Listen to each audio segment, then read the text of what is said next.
यदि आप share market में काम करते हैं तो आपको मार्केट खुलने से पहले बहुत सारी चीजें एक्सप्लोर करनी होगी और उन सब चीजों को देखकर आप ये डिसाइड करेंगे कि आपको मार्केट में किस किस लेवल पर रेजिस्टेंस फेस करना पड़ेगा, किस लेवल पर आपको सपोर्ट देखना पड़ेगा और वहां से आपकी एंट्री बनती है या एग्जिट बनता है। तो मैं कुछ 5 चीजें आपको ये बता रहा हूं जो कि अक्सर हम लोग यूज करते हैं मार्केट को फाइंड आउट करने के लिए या हमारे लिए आज मार्केट किस प्रकार से होगा इन सब चीजों को देखने के लिए। तो ये सब 5 चीजें होगी जो कि मार्केट खुलने से पहले सबको देखना चाहिए ताकि हम मार्केट के लिए ओवरव्यू बना सके और हम उसके ऊपर काम कर सके। सबसे पहले हम लोगों को यह देखना चाहिए कि ग्लोबल मार्केट की पोजीशन क्या है, ग्लोबल मार्केट कैसे काम कर रहा है। जो एशियन मार्केट है जो हमसे पहले खुल चुका है, जैसे जापान का मार्केट है, कोरियाई मार्केट है, चाइना का मार्केट है, उनकी परफॉर्मेंस कैसी है बस कुछ सेकंडों में आपको देखने को मिल जाती है। उसके बाद लास्ट डे यूएस मार्केट का परफॉर्मेंस कैसा रहा है, जो यूएस मार्केट के फ्यूचर्स ट्रेड हो रहे हैं वो अभी इस समय कैसे काम कर रहे हैं। जो हमारी एसजीएक्स निफ्टी है जो गिफ्ट सिटी से चलती है, गिफ्ट निफ्टी बोलते हैं जैसे,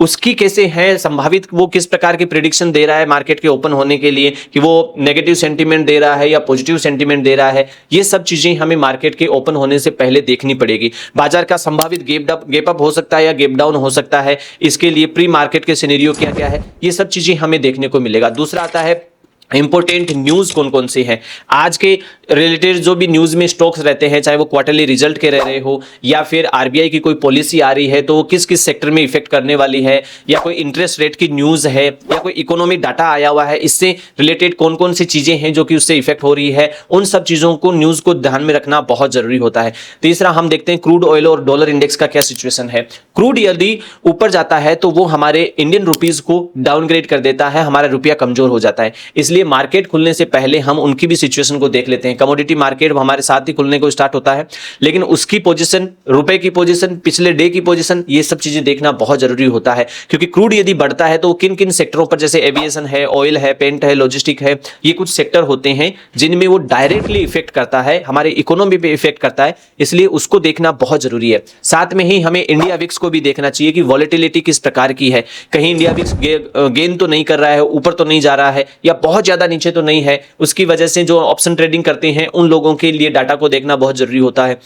पांचवा हमें यह देखना है कि लास्ट डे जब हम ट्रेड कर रहे थे तो वहां का हाई क्या था, वहां का लो क्या था और वहां की क्लोजिंग क्या थी, लास्ट डे की क्लोजिंग किस लेवल पे थी, उसके अकॉर्डिंग आज मार्केट कहां ऊपर की तरफ खुल रहा है या गैप डाउन होकर खुल रहा है, ट्रेडिंग का सेटअप हमारा किस प्रकार से आएगा, हमारा सपोर्ट कहां कहां किस किस जोन में है, हमारा रेजिस्टेंस किस जोन में होगा, यदि मैं एंट्री लूंगा इस मार्केट में तो मैं किस लेवल पे एंट्री लूंगा, मेरे लिए सेटअप क्या होगा, ये सब पहले से ही 9:15 से पहले देख ली जाती है। यदि आप ऑप्शन ट्रेडिंग करते हैं या इंट्राडे ट्रेडिंग करते हैं तो पर्टिकुलर चीज के लिए ओपन इंटरेस्ट देखना भी बहुत जरूरी होता है। किसी भी प्रकार से आप यदि ओपन इंटरेस्ट देखते हैं या ऑप्शन ट्रेडिंग करते हैं तो वहां की सपोर्ट है, वहां के रेजिस्टेंस निकालना है कि ऊपर के लेवल के रेजिस्टेंस क्या आ रहे हैं, नीचे सपोर्ट किन किन लेवल पर है, किस लेवल पर जो सेक्टर है उसकी मजबूती आ रही है, कौन सा सेक्टर आज चल सकता है, वीक रह सकता है, कल के मार्केट में कौन सा सेक्टर वीक था, कौन से जो वॉल्यूम बेस्ड डाटा होता है, जैसे कौन कौन से जो सेक्टर के टॉप लीडर थे या कौन से जो हाई लेवल पे चल रहे थे उनमें वॉल्यूम किसमें सबसे ज्यादा था, बेस्ट वॉल्यूम वाले स्टॉक्स कौन से हैं, उनको चूज करना बहुत जरूरी होता है। 52 वीक हाई और 52 वीक हाई और 52 वीक लो में कौन से स्टॉक्स चल रहे हैं, अभी ब्रेकआउट किन किन स्टॉक्स में हो रहा है, ये कुछ चीजें हैं जो कि हमें प्री मार्केट के पहले ही देखनी होगी। जो चीजें मैंने बताई है उन्हें आप अपनी प्रैक्टिकल लाइफ में लेकर आइए और एक बार दो बार इन पर होमवर्क करिए और ऐसे ही सिचुएशन में देखिए कि ये सब चीजें देखने पर मार्केट में कितनी अच्छी विनिंग पोजीशन क्रिएट होती है। फिर मिलते हैं नेक्स्ट वीडियो के साथ। दोस्तों यदि आपको जानकारी अच्छी लगती है तो इस चैनल को सब्सक्राइब करना ना भूलें। फिर मिलेंगे, नमस्कार।